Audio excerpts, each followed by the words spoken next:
میں بہک سکوں یہ مجال کیا، میرا رہنما کوئی اور ہے۔ نحمدہ ونصلی علی رسولہ النبی الکریم الامین، اما بعد فاعوذ باللہ السمیع العلیم من الشیطان الرجیم، بسم اللہ الرحمن الرحیم۔ قال اللہ تبارک و تعالی فی القرآن الحکیم، ان اللہ وملائکتہ یصلون علی النبی یا ایہا الذین آمنوا صلوا علیہ وسلموا تسلیما۔ الصلاۃ والسلام علیک یا رسول اللہ، الصلاۃ والسلام علیک یا نبی اللہ، الصلاۃ والسلام علیک یا شفیع المذنبین، وعلی آلک و اصحابک یا رحمۃ للعالمین۔ اللہ تعالیٰ کی حمد و ثنا۔ سرور کونین جان عالم وجہ تخلیق کائنات حضرت محمد مصطفیٰ صلی اللہ علیہ وآلہ وسلم اور آپ کے جمیع آل و اصحاب کی بارگاہ ناز میں درود و سلام کے نذرانوں کے بعد، انتہائی عزت اور احترام کے لائق سامعین ذی قدر، میرے دینی اور یقینی دوستوں، بزرگوں اور بھائیوں، تفسیر اعجاز القرآن کے اگلے درس کے ساتھ ایک بار پھر پیش خدمت ہیں، اور آج انشاءاللہ العزیز سورہ الانعام کے دوسرے رکوع اور 7ویں سپارے کے مجموعی طور پر ہم 8ویں رکوع کی تفسیر آپ کے سامنے پیش کریں گے۔ اللہ تعالی ہم سب کو حق کی پیروی کرنے کی توفیق مرحمت فرمائے۔ اللہ تبارک و تعالی قرآن کریم فرقان حمید سورہ الانعام آیت نمبر 11 میں ارشاد فرماتے ہیں، قُلْ سِیرُوا فِی الْأَرْضِ ثُمَّ انظُرُوا کَیْفَ کَانَ عَاقِبَةُ الْمُکَذِّبِینَ۔ تم فرما دو زمین میں سیر کرو، پھر دیکھو کہ جھٹلانے والوں کا کیسا انجام ہوا۔ کفار کو اس سے پہلے عقلی اور سمعی دلائل کے ساتھ اللہ تبارک و تعالیٰ کی وحدانیت اور اللہ تعالیٰ کی ربوبیت اور اللہ تعالیٰ کی الوہیت کی طرف متوجہ کیا جا رہا تھا۔ رسول کریم صلی اللہ علیہ وآلہ وسلم کی نبوت کی حقانیت کے لیے ان پر ایسے دلائل پیش کیے جا رہے تھے جو کہ دلائل عقلیہ اور سمعیہ تھے۔ اب قرآن کریم فرقان حمید نے ان کے مشاہدے کو ان کے لیے بطور دلیل پیش کیا کہ اگر تم زمین پر سیر کر کر پہلی قوموں کے حال احوال دیکھو کہ اللہ تعالیٰ نے تم سے پہلی قوموں کے ساتھ کیا معاملہ کیا اور جھٹلانے والوں کا اللہ تبارک و تعالیٰ نے کیسے خاتمہ فرمایا، تو یہ تمہارے لیے مزید یقین کی پختگی کا سامان ہوگا۔ ایک چیز ہے کہ انسان نے ایک بات خبر سے سن رکھی ہو، اور ایک چیز ہے کہ اس چیز کو اپنی آنکھوں سے مشاہدہ کرے۔ تو جو مشاہدہ اور معائنہ کرنا ہوتا ہے، یہ خبر سے زیادہ یقین اور وثوق پیدا کرنے والی شے ہے۔ انسان کے دل اور اس کے دماغ کے اندر اس چیز کا اثر زیادہ راسخ ہوتا ہے جو اس نے اپنی آنکھوں کے ساتھ دیکھی ہو۔ اس کو ہم کہتے ہیں کہ یہ علم الیقین سے عین الیقین کا سفر ہے۔ اللہ تبارک و تعالیٰ نے کفار کو زمین کے ان حصوں اور ان علاقوں کی طرف جانے کی دعوت دی کہ تم ان علاقوں کو دیکھو جن کو اللہ تعالیٰ نے نیست و نابود کیا، اور فرعون کا جو وجود ہے وہ بھی اسی آیت کے تحت ان نشانیوں میں شامل سمجھا جائے گا جن کو اللہ تبارک و تعالیٰ نے تباہ و برباد کیا، اور آج وہ ایک میوزیم کے اندر بطور نشانی موجود ہے اور اپنے دیکھنے والوں کو دعوت فکر دے رہا ہے کہ جو بھی رب کریم رؤوف الرحیم کی طاقت کے ساتھ ٹکرایا ہے، اللہ تعالیٰ نے اس کو نشان عبرت کیسے بنا دیا۔ وہ بھی اللہ کے نبی کے سامنے کھڑا ہوا اور آج ایک نشان عبرت بن چکا ہے۔ تو تم لوگ بھی اس بات کو جان لو کہ جو اللہ کے نبی کے سامنے کھڑا ہوتا ہے، اللہ تعالیٰ اس کو نیست و نابود فرما دیتا ہے۔ اور یہاں سے ایک بات اور بھی ثابت ہوئی کہ ایمانی قوت حاصل کرنے کے لیے سفر کرنا باعث رحمت ہے، یہ اللہ کا حکم ہے۔ اس آیت میں ان لوگوں کا بھی رد ہے جو کہتے ہیں کہ صرف 3 مساجد کی طرف گجاوے کس کر سفر کرنا، یہ شریعت کے اندر اس کی اجازت ہے، باقی اس کے علاوہ کسی سفر کی بھی اجازت نہیں ہے۔ اور 3 مسجدیں کون سی ہیں؟ مسجد حرام، مسجد اقصی اور مسجد نبوی صلی اللہ علیہ وآلہ وسلم۔ اس حدیث کا معنی یہ ہے کہ ان مساجد کے علاوہ کسی اور مسجد کی طرف اس لیے سفر کر کے جانا کہ وہاں پر نماز کا اجر و ثواب اتنا ہی ہے جتنا ان مساجد میں ہے یا ان مساجد سے زیادہ ہے، تو یہ ایک فکر ہے، ایک نیت ہے جس کا رد کیا جا رہا ہے، کیونکہ ان کے علاوہ سب مسجدوں میں نماز پڑھنے کا ثواب برابر ہے، لیکن ان 3 مسجدوں کو اللہ تعالیٰ نے فضیلت عطا کی۔ اگر اس حدیث کا وہی معنی کیا جائے جو بعض نادان لوگ کرتے ہیں کہ 3 مسجدوں کے علاوہ سفر کرنے کی نیت کر کے جانا یہ حرام ہے، تو پھر یہ قرآن کریم کی متعدد آیتوں کی بھی مخالفت ہو جائے گی اور ان احادیث کی بھی مخالفت ہوگی جن میں جہاد کے لیے جانا، طلب علم کے لیے جانا، تبلیغ دین کے لیے جانا، تجارت کے لیے جانا، سیاحت وغیرہ کے لیے جانا اللہ تبارک و تعالیٰ کی طرف سے یا اس کے محبوب کی طرف سے ہمیں اجازت مرحمت فرمائی گئی، اور یہ امت کے اجماع کے بھی خلاف ہے۔ اس سے یہ ثابت ہوا کہ سفر کر کے اللہ تعالیٰ کے محبوب بندوں کے مزارات پر بھی جانا ممنوع و حرام نہیں بلکہ جائز اور مستحسن ہے۔ اللہ نے فرمایا دیکھو کہ تکذیب کرنے والوں کے ساتھ اللہ نے کیا معاملہ کیا، اور اب ان لوگوں کی طرف بھی آپ جا کر دیکھ سکتے ہیں جنہوں نے اللہ کے دین کی سربلندی کے لیے کام کیا، اللہ نے ان کو مرنے کے بعد بھی کتنی عزتیں عطا فرمائی ہیں۔ آگے چلیے اگلی آیت مبارکہ، کل من ما فی السماوات والارض قل اللہ کتب علی نفسہ الرحمہ لا یجمعنکم الی یوم القیامۃ لا ریب فیہ الذین خسروا انفسہم فہم لا یؤمنون۔ تم فرماؤ کس کا ہے جو کچھ آسمان اور زمین میں ہے؟ فرما دو اللہ ہی کا ہے، اس نے اپنے ذمہ کرم پر رحمت لکھ لی ہے، بے شک وہ ضرور تمہیں قیامت کے دن جمع کرے گا جس میں کچھ شک نہیں۔ وہ جنہوں نے اپنی جانوں کو نقصان میں ڈالا ہوا ہے تو وہ ایمان نہیں لاتے۔ سوال کا کہا گیا کہ محبوب صلی اللہ علیہ وآلہ وسلم ان مشرقین سے سوال کیجئے کہ زمین و آسمان میں جو کچھ بھی ہے وہ کس کا ہے، تو اگر یہ جواب دیں اللہ کا ہے تو ان پر حجت اتمام ہے کہ ساری کائنات کا مالک اللہ تبارک و تعالی ہے، تو پھر تم کیوں کسی اور کو اور ان بے جان اور بے بس بتوں کو اللہ کا شریک ٹھہراتے ہو جو اللہ تعالیٰ کے ساتھ کسی معاملے کے اندر بھی شریک نہیں ہیں۔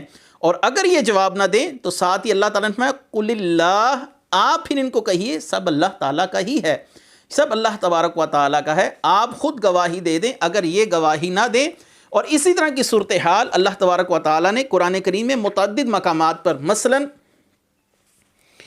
سورہ مومنون آیت نمبر 88 ہے، سورہ مومنون آیت نمبر 84 اور 85 ہے، سورہ الرعد آیت نمبر 16 ہے، اور سورہ لقمان آیت نمبر 25 ہے۔ وَلَئِن سَأَلْتَهُم مَّنْ خَلَقَ السَّمَاوَاتِ وَالْأَرْضَ لَيَقُولُنَّ اللَّهُ قُلِ الْحَمْدُ لِلَّهِ، آپ ان سے پوچھئے مشرقین سے کہ زمین و آسمان کس نے بنائے، تو وہ کہیں گے اللہ تبارک و تعالیٰ نے، تو ضرور کہیں گے اللہ نے، تو آپ کہیں تمام تعریفیں اللہ تبارک و تعالیٰ ہی کے لیے ہیں۔ اب یہاں پر ایک سوال ہے کہ جب مشرکین اللہ تعالیٰ کو مانتے ہیں تو پھر وہ مشرک کیوں ہیں، اور ان پر شرک کا جو الزام ہے وہ کیوں کر ہے، ان کو مشرک کیوں کہا جاتا ہے؟ تو یاد رکھیے کہ مشرقین اللہ تعالیٰ کے وجود کے انکاری تو نہیں تھے، جو صراحتاً اللہ تعالیٰ کا وجود نہ مانے وہ تو دہریہ ہوتا ہے۔ یہ مشرقین اللہ تعالیٰ کے ساتھ مختلف امور کے اندر بتوں کو شریک سمجھتے تھے، اگرچہ تخلیق کے اندر اللہ تبارک و تعالیٰ کو، بارش برسانے کے اندر اللہ تبارک و تعالیٰ کو کارساز سمجھتے تھے، لیکن کائنات کا نظام اللہ تبارک و تعالیٰ تن تنہا نہیں چلا سکتا۔ یہ بات بڑی توجہ سے سمجھ لیجئے، اہم مسئلہ ہے کہ کائنات کا نظام اللہ تبارک و تعالیٰ اکیلے نہیں چلا سکتا، اور یہ بت اللہ تعالیٰ کے ساتھ کائنات کے اندر، تدبیرات کے اندر اللہ تعالیٰ کے شریک ہیں۔ اللہ تبارک و تعالیٰ نے کائنات کے بہت سے امور ان کو سونپ رکھے ہیں، اور یہ اللہ تعالیٰ کے ساتھ برابری کی سطح پر کائنات کے اندر اختیارات کا استعمال کر رہے ہیں، تصرفات کر رہے ہیں۔ اس لیے اللہ تعالیٰ نے سورہ فاطر کے اندر کیا فرمایا؟ لم یکن اللہ ولی من الذل وکبرہ تکبیرا، اللہ کا کوئی ولی نہیں ہے اس کی کمزوری کی بنا پر۔ ہاں، اللہ نے جو ملک الموت کو اختیارات تفویض فرمائے ہیں، سونپے ہیں، رزق کے لیے فرشتہ ہے، روح نکالنے کے لیے فرشتہ ہے، دیگر امور کے لیے، بارش برسانے کے لیے فرشتہ ہے، تو یہ اللہ ہی کی عطا سے ہے، اور اللہ تعالیٰ نے جو معاملات ان کو سپرد کیے وہ بطور اعزاز ہیں، اعزازی معاملات ہیں، نہ کہ برابری کی سطح پر۔ اللہ تعالیٰ جب چاہے ان سے ان چیزوں کو سلب فرما لے، جب چاہے ان کے اختیارات کو ختم کر لے، جب چاہے ان کو اختیارات سونپ دے، کیونکہ یہ ساری بادشاہت اللہ تعالیٰ کی ہے۔ وہ جس کو چاہے سلطنت عطا فرمائے، جس کو چاہے اس سے سلطنت سلب فرما لے، یہ تو اللہ تبارک و تعالیٰ کے اذن کے ساتھ ہیں۔ جیسے کہ حضرت عیسیٰ علیہ السلام کا تصرفات اور بہت سے معاملات کے اندر لوگوں کی مدد کرنا، مردوں کو زندہ کر دینا، بیماروں کو ٹھیک کر لینا، یہ سب اللہ کی طرف سے ان کو اعزازی طور پر عطا کیا گیا تھا۔ جو ہم اللہ کے محبوبوں کے لیے اختیارات مانتے ہیں وہ اعزازی طور پر مانتے ہیں، اور مشرکین برابری کی سطح پر مانتے تھے۔ نُسَوِّيكُمْ بِرَبِّ الْعَالَمِينَ، قیامت کے دن وہ کیا کہیں گے؟ اے اللہ ہم تیرے برابر سمجھتے تھے۔ اللہ نے سورہ فاطر میں فرمایا لَمْ يَكُنْ لَهُ وَلِيٌّ مِّنَ الذُّلِّ وَكَبِّرْهُ تَكْبِيرًا، اس کا کوئی ولی نہیں ہے، کوئی مددگار نہیں ہے اس کی کمزوری کی بنا پر۔ تو معلوم ہوا کہ مشرکین کا عقیدہ کیا تھا کہ ہمارے بت اللہ تعالیٰ کے ساتھ تصرفات میں برابر کے شریک ہیں، اور جب ہم اس کی عبادت کریں گے ان کی تو یہ ہمیں اللہ تعالیٰ کے قریب کر دیں گے۔ مَا نَعْبُدُهُمْ إِلَّا لِيُقَرِّبُونَ إِلَى اللَّهِ زُلْفَىٰ، ہم ان کی عبادت کیوں کرتے ہیں؟ 11واں سپارہ ہے کہ ہمیں یہ اللہ کے قریب کر دیں، ہم ان کی عبادت کرتے ہیں۔ اور ظاہری سی بات ہے کوئی مسلمان بھی رسول کریم صلی اللہ علیہ وسلم کی عبادت نہیں کرتا، سیدنا شیخ عبد القادر جیلانی کی عبادت نہیں کرتا، ان کی تعظیم کی جاتی ہے، جیسا کہ رسول اللہ صلی اللہ علیہ وسلم نے فرمایا کہ لیس منا من لم یرحم صغیرنا ولا یوقر کبیرنا، کہ وہ ہم میں سے نہیں ہے جو چھوٹوں کے ساتھ رحمت والا معاملہ نہ رکھے اور بڑوں کی تعظیم نہ کرے۔ تو تعظیم اور چیز ہے اور عبادت اور چیز ہے۔ کسی کے اندر صفات الوہیت کو ماننا اور ذاتی طور پر مستقل طور پر ماننا، تو یہ الوہیت کا عقیدہ رکھنا ہے کسی کے لیے۔ اگر کوئی یہ عقیدہ رکھتا ہے کہ اللہ تعالیٰ کہ فضل و کرم سے وہ اس امر پر قادر ہیں اور جتنا اللہ نے چاہا ان کو عطا فرمایا، جب اللہ چاہے سلب بھی فرما لے گا، اور یہ کام اللہ کے اذن سے ہو رہا ہے، تو یہ عقیدہ رکھنا قطعاً شرک نہیں کہلاتا۔ تو یہ ایک اہم مسئلہ تھا جس کی طرف توجہ آپ کی میں نے دلا دی۔ کتب علی نفسہ الرحمہ، اللہ نے اپنے ذمہ کرم پر رحمت لکھ لی ہے۔ اللہ تعالیٰ کی رحمت اس کے غضب پر حاوی ہے۔ یہاں پر میں 3 احادیث آپ کے سامنے اللہ تعالیٰ کی رحمت کے حوالے سے پڑھتا چلوں۔ پہلی حدیث ہے صحیح بخاری شریف کی، حدیث کا نمبر ہے 3194۔ نبی کریم صلی اللہ علیہ وسلم نے ارشاد فرمایا کہ جب اللہ تعالیٰ نے مخلوق کو پیدا فرمایا تو اس نے کتاب میں لکھا جو عرش کے اوپر ہے کہ میری رحمت میرے غضب کے اوپر غالب ہے، میری رحمت میرے غضب پر غالب ہے۔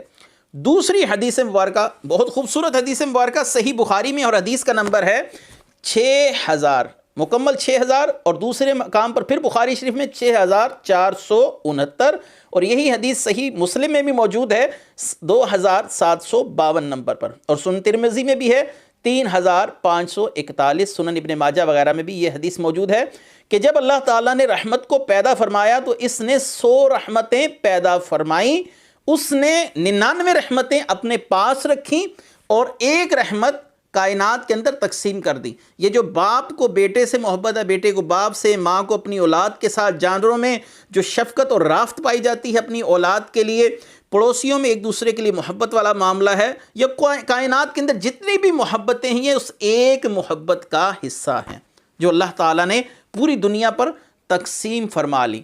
نبی کریم صلی اللہ علیہ وسلم نے مزید فرمایا اگر کافر کو ان تمام رحمتوں کا علم ہو جائے جو اللہ تعالیٰ نے اپنے پاس رکھی ہیں تو وہ جنت سے کبھی بھی مایوس نہیں ہوگا، کافر بھی جنت کی امید لگا لے گا۔ اور اگر مومن کو ان تمام عذابوں کا علم ہو جائے جو اللہ کے پاس ہیں تو وہ دوزخ سے بے خوف نہیں ہوگا، یعنی اللہ کی خفیہ تدبیر میں گرفتار ہو جائے گا۔ اور تیسری حدیث مبارکہ نبی کریم صلی اللہ علیہ وآلہ وسلم کے پاس قیدی ہے، بس ان قیدیوں میں ایک عورت تھی جو اپنے بچے کو دودھ پلا رہی تھی۔ جب اپنے بچے کو دیکھتی تو اسے پکڑ کر اپنے سینے سے چمٹا لیتی، اس کو دودھ پلاتی، اس کے ساتھ محبت والا معاملہ کرتی۔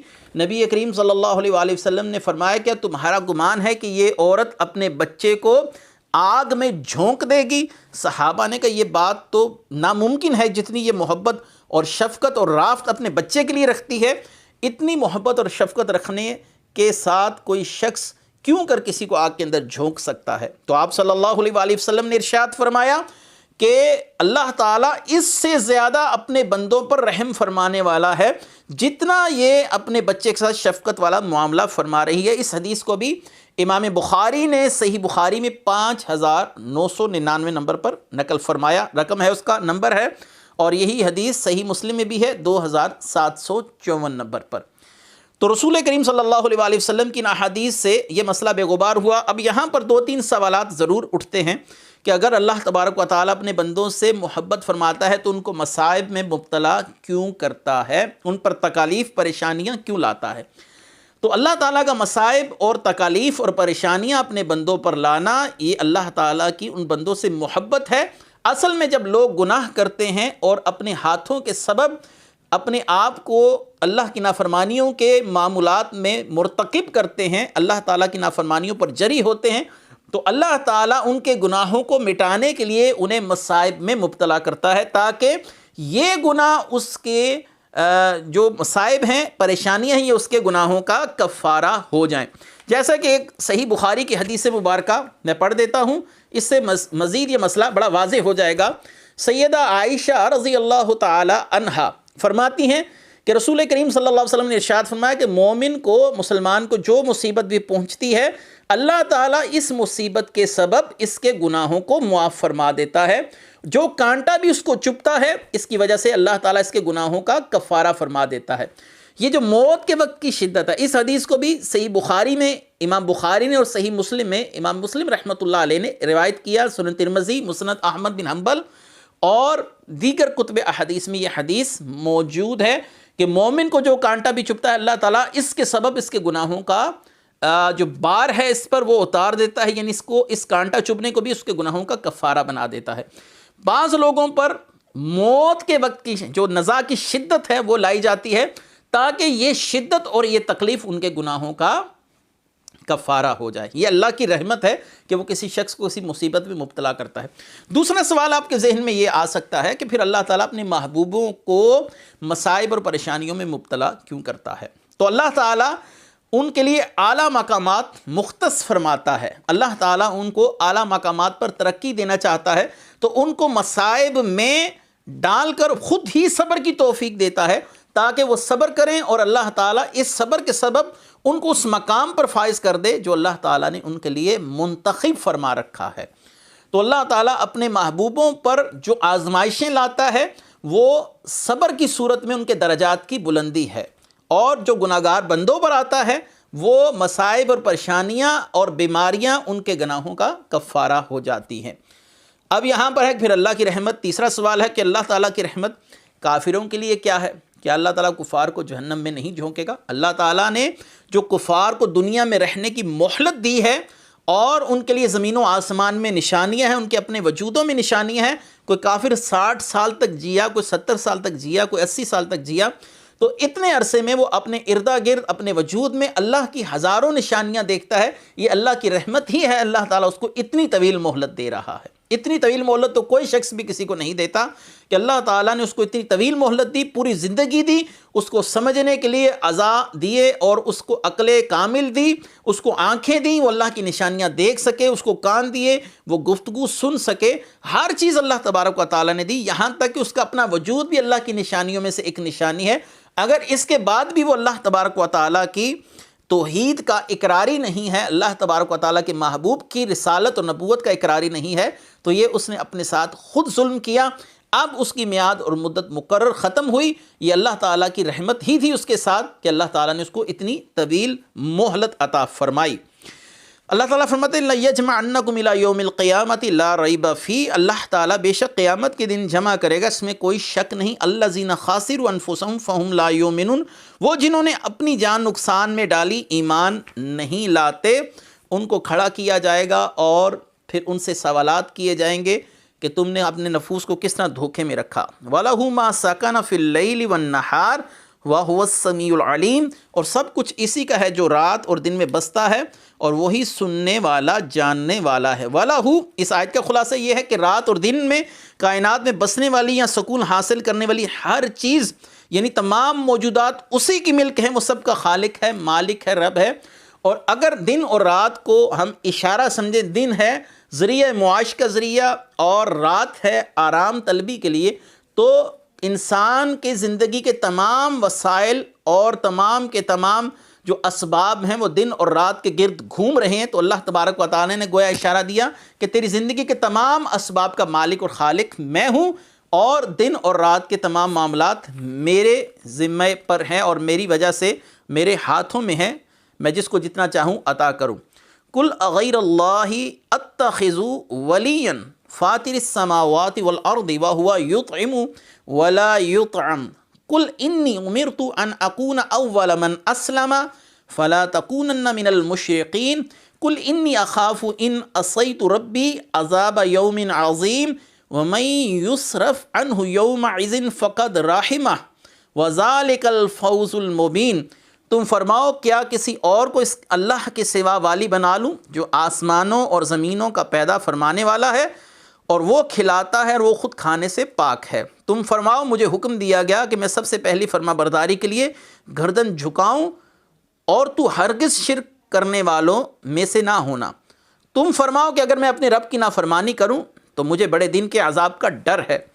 اس دن جس سے عذاب پھیر دیا گیا تو ضرور اس پر اللہ نے رحم فرمایا، یہی کھلی کامیابی ہے۔ یہ آیت نمبر 14، 15 اور 16 میں نے آپ کے سامنے تینوں آیات ایک ساتھ پڑھ دیں کہ اللہ تبارک و تعالیٰ نے اس آیت کے اندر کیا کیا فرمایا۔ نبی کریم صلی اللہ علیہ وآلہ وسلم کو فرمایا گیا کہ آپ فرمائیے کہ اللہ کے سوا کیا کسی اور کو والی بناؤں؟ قل اغیر اللہ اتخذ ولیا۔ کفار مکہ نے نبی کریم صلی اللہ علیہ وآلہ وسلم کو کہنا شروع کیا۔ امام خازن نے اس آیت کے تحت لکھا کہ آپ اس نئے دین کو چھوڑ دیجئے اور اسی دین پر آئیے جس پر آپ کے آباء و اجداد تھے، یعنی بت پرستی پر۔ اس کے جواب میں یہ آیت اتری کہ میں رب کریم کو کیسے چھوڑ دوں جو میرا حقیقی کارساز ہے، اور ان نام نہاد بتوں کو جن کو تم اپنا خدا سمجھتے ہو وہ تو خود تمہارے محتاج ہیں اپنے وجود کے اندر۔ اللہ تعالیٰ وَهُوَ يُطْعِمُ وَلَا يُطْعَمُ، وہ کھلاتا ہے، وہ خود کھانے سے پاک ہے۔ تو جسے کسی کی احتیاج نہیں ہے خدا تو وہ ہو سکتا ہے، بت تو اپنے وجود میں بھی تمہارے محتاج ہیں۔ اللہ تعالیٰ نے ایک بہت ہی زبردست یہاں پر دلیل دی ہے اپنی ربوبیت پر، اپنی الوہیت پر، کہ وہ کسی کا محتاج نہیں ہے۔ وَلَا يُطْعَمُ یعنی وہ کھانے کا محتاج نہیں، وہ کسی کے سہارے کا محتاج نہیں۔ کھانے کی احتیاج جس کو ہو وہ خدا کیسے ہو سکتا ہے؟ اور تم مظاہر کائنات کو خدا سمجھتے ہو۔ قل انی امرت ان اکون اول من اسلم، آپ ان سے کہہ دیجئے کہ اللہ تبارک و تعالیٰ نے مجھے حکم دیا کہ سب سے پہلے اللہ تعالیٰ کی بارگاہ میں گردن رکھوں، یعنی سر جھکاؤں، اس کی اطاعت کروں اور ہرگز شرک والوں میں نہ ہوں۔ تو آپ فرما دیجئے کہ مجھے اپنے رب کی نافرمانی اگر میں کروں تو مجھے بڑے دن کے عذاب کا ڈر ہے۔ یہ آیت کیوں اتری؟ حضرت ابن عباس نے فرمایا مشرقین نے رسول کریم صلی اللہ علیہ وسلم کو مختلف قسم کی پیشکشیں کی تھیں کہ اگر آپ کو کسی عورت سے نکاح کرنا ہے تو بتائیے، سونا چاندی میں آپ کو تول دیں گے۔ یہ جو تمام معاملات آپ پچھلے گزشتہ دروس میں سنتے رہے، ہم آپ کو ہر طرح کی سہولت مہیا کریں گے۔ آپ نے فرمایا اگر میں اپنے رب کی نافرمانی کروں تو مجھے یوم عظیم کا خوف ہے۔ یہ بالفرض والی بات ہے، رسول کریم صلی اللہ علیہ وسلم ہی کیا کوئی بھی نبی اللہ کی نافرمانی نہیں کر سکتا۔ یہ بالفرض محال والی مثال ہے، جیسا کہ رسول کریم صلی اللہ علیہ وآلہ وسلم نے کیا ارشاد فرمایا تھا؟ ان کان للرحمن ولد، اگر رب کا کوئی بیٹا ہوتا یا اولاد ہوتی تو فانا اول العابدین، تو میں اس کی پہلے عبادت کرتا۔ یہ بالفرض محال والی بات ہے۔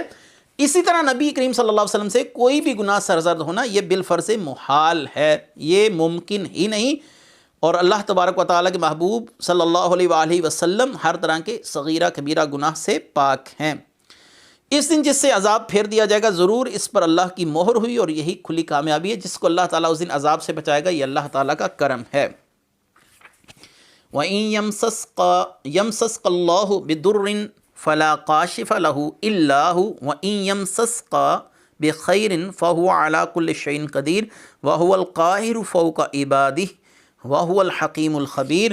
اور اگر اللہ تجھ پر کوئی مصیبت لائی یا تجھے کوئی برائی پہنچائے تو اس کے سوا اس برائی کو کوئی دور کرنے والا نہیں، اور اگر اللہ تجھے بھلائی پہنچائے تو وہ ہر شے پر قادر ہے، وہی اپنے بندوں پر غالب ہے، وہی حکمت والا ہے، وہی خبردار ہے۔ دیکھیے کائنات کا ہر معاملہ اللہ کے سپرد ہے، حقیقی کارساز وہی ہے۔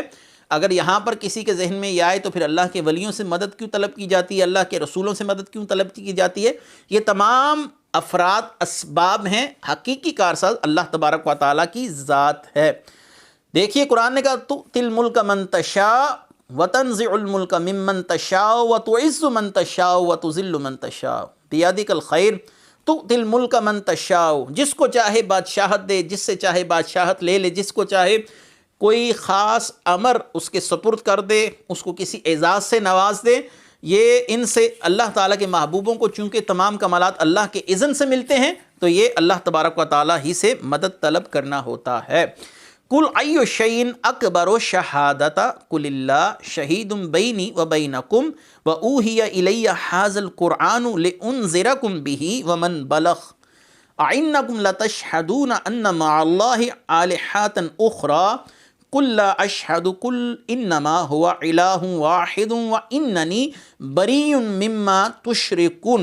تم فرماؤ سب سے بڑی گواہی کس کی ہے؟ تم فرما دو میرے اور تمہارے درمیان اللہ گواہ کافی ہے، میری طرف سے اور میری طرف اس قرآن کی طرف کی وحی کی گئی تاکہ میں اس کے ذریعے تمہیں اور جن کو یہ پہنچے انہیں ڈراؤں۔ کیا تم یہ گواہی دیتے ہو کہ اللہ کے ساتھ دوسرے معبود بھی ہیں؟ تم فرماؤ کہ میں یہ گواہی نہیں دیتا۔ تم فرماؤ وہ تو ایک ہی معبود ہے، میں ان سے بیزار ہوں جنہیں تم اللہ کا شریک ٹھہراتے ہو۔ کفار نے کہا آپ کی نبوت رسالت کی گواہی کیا ہے؟ آپ نے فرمایا میرا رب گواہی دیتا ہے۔ قرآن کریم میں متعدد مقامات پر اللہ تعالیٰ نے اپنے محبوب کے رسول ہونے کی گواہی دی۔ محمد الرسول اللہ، سورہ فتح آیت نمبر 29، سورہ آل عمران آیت نمبر 144، وما محمد الا رسول، اور اللہ تعالیٰ نے سورہ الاحزاب میں بھی رسول کریم صلی اللہ علیہ وسلم کی رسالت کی گواہی دی۔